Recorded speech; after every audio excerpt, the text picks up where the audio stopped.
Let's get started. Start with listening, and then learn new words and practice them in sentences. Ever found yourself in a conversation that felt more like navigating a minefield? Well, you're not alone. We've all been there, in the midst of a conversation that's teetering on the edge of a heated argument or an awkward silence. This is where the art of diplomatic communication comes into play. Diplomatic communication, put simply, is the ability to convey your thoughts, ideas, or concerns in a tactful and respectful manner. Think of it as the language of peace. It's about finding common ground, promoting understanding, and sidestepping potential conflict. Sounds pretty useful, right? But why, you might ask, is this so important? Well, let's start with the fact that we live in a world that's more connected than ever. Whether it's in our personal lives, at work, or on social media, we're constantly interacting with people who come from different backgrounds, cultures, and perspectives. And with such diversity comes the potential for misunderstanding, disagreement, and conflict. That's where diplomatic communication steps in. It's like a bridge helping us navigate these challenging interactions. When we communicate diplomatically, we create an environment where everyone feels heard, respected, and valued. It allows us to express our ideas and concerns without causing offense or escalating tension. It promotes understanding and cooperation, even in the face of disagreement. But the benefits don't stop there. Diplomatic communication can also help us build better relationships. It fosters trust and mutual respect, which are key to any successful relationship, be it personal or professional. Moreover, it can help us resolve conflicts more effectively. Instead of getting stuck in a tug-of-war of opposing views, we can find common ground and work towards a solution that benefits everyone. So, whether it's a difficult conversation with a friend, a tense meeting at work, or a sensitive discussion with a loved one, diplomatic communication can be a game changer. It's not always easy, and it certainly takes practice, but the payoff is worth it. Mastering the art of diplomatic communication can turn even the most challenging conversation into an opportunity for growth. So, are you ready to become a master diplomat in your conversations? Let's dive in and explore further. Imagine this. You're in a meeting, and a colleague proposes an idea that you strongly disagree with. How do you respond? Let's delve into this scenario, as it perfectly encapsulates the challenge of difficult conversations. So you're in a meeting, right? The room is buzzing with ideas and energy, and then it happens. A colleague confidently presents an idea that you, quite frankly, find faulty. Now, the natural instinct for many of us is to respond with an immediate, emphatic no, or launch into a passionate rebuttal. But is that the best approach? Let's pause and consider the potential pitfalls of such a response. It's likely to put your colleague on the defensive, escalating the situation into a heated argument rather than a constructive discussion. It could also damage your relationship with your colleague, making future collaboration more difficult.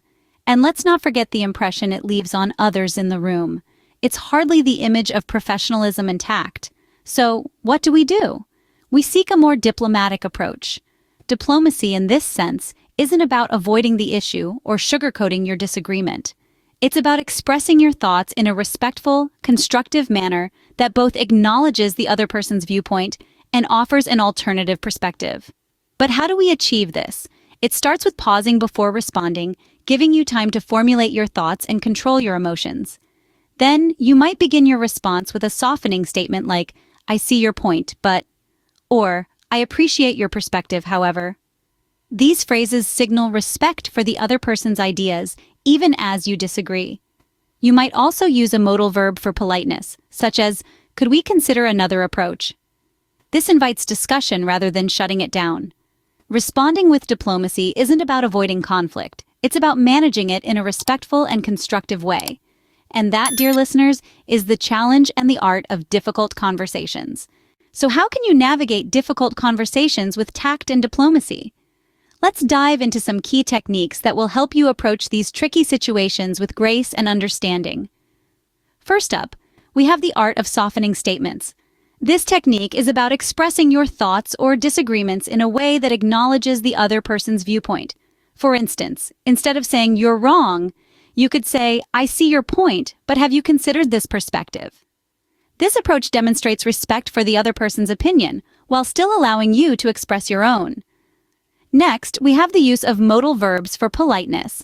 Modal verbs such as could, would, or might can help to soften requests or suggestions, making them sound less direct and more considerate. For instance, instead of saying, change your approach, you could say, could we consider another approach? This kind of language can help to foster a sense of collaboration and respect. A third technique is diffusing tension. This can be achieved by using phrases that promote exploration and understanding, such as, let's explore this further, or, can you help me understand your perspective? These phrases can help to create a more open and respectful dialogue, rather than escalating into an argument. Offering constructive feedback is another essential tool. Instead of focusing on what's wrong, try to suggest ways to improve. Phrases like, what if we tried this instead? Or, I have an idea that might help, can be more effective and less confrontational than outright criticism. Lastly, maintaining professionalism is crucial in any difficult conversation. Even when emotions are running high, try to keep your cool and stay respectful. Phrases like, I appreciate your perspective, or thank you for sharing your thoughts, can help to keep the conversation on track and prevent it from spiraling into an emotional conflict. With these tools, you can turn a potential conflict into a productive dialogue. Remember, the goal of diplomatic communication is not to win an argument, but to reach a mutual understanding. So the next time you find yourself in a challenging conversation, try implementing these techniques and see how they can help you navigate the situation with tact and diplomacy. Now let's go back to that meeting. How can you use these techniques to respond to your colleague's proposal? Picture this. Your colleague has just presented a proposal that you have serious reservations about. In the heat of the moment, it's tempting to immediately voice your objections. But remember, diplomacy is about finesse. It's about sharing your thoughts in a way that respects the other person's perspective and keeps the conversation constructive. So, instead of saying, I don't like your proposal, try softening your statement. Use phrases like, I see your point, but have you considered this? Or I appreciate your perspective, but could we explore another angle? These phrases show that you value your colleague's ideas, even as you introduce an alternative viewpoint. Now, let's tackle the use of modal verbs. They're small but mighty tools for keeping the tone of the conversation polite and professional. So rather than demanding change this part, you could say, could we consider revising this section? See the difference? The latter invites collaboration rather than confrontation. And what if tensions start to rise? That's where phrases for diffusing tension come in. Something as simple as, let's take a moment to reflect, or why don't we revisit this after a short break, can help to cool down heated discussions and keep the conversation productive. But what's the outcome of this approach? Well, it fosters an environment of mutual respect. It allows for a more balanced exchange of ideas, and it paves the way for solutions that everyone can agree on. It might not always be easy, but it's a skill that with practice can truly transform the way you communicate. Finally, remember that diplomacy isn't about avoiding conflict. It's about managing it in a way that promotes understanding and growth. It's about navigating the rough waters of disagreement with grace and steering the conversation towards a positive outcome. And there you have it.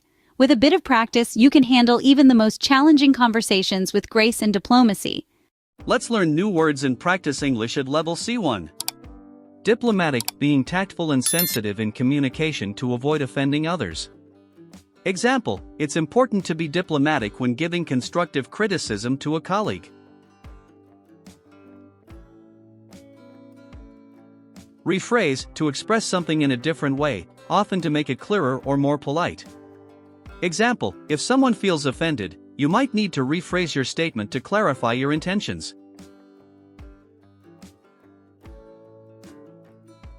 Mitigate, to reduce the severity or impact of something. Example, using softer language can help mitigate potential conflicts in a discussion. Constructive, offering useful and positive feedback rather than criticism. Example, a constructive approach to disagreements can lead to better solutions. Empathy, the ability to understand and share the feelings of another person. Example, showing empathy during a tense conversation can help ease the situation and build trust.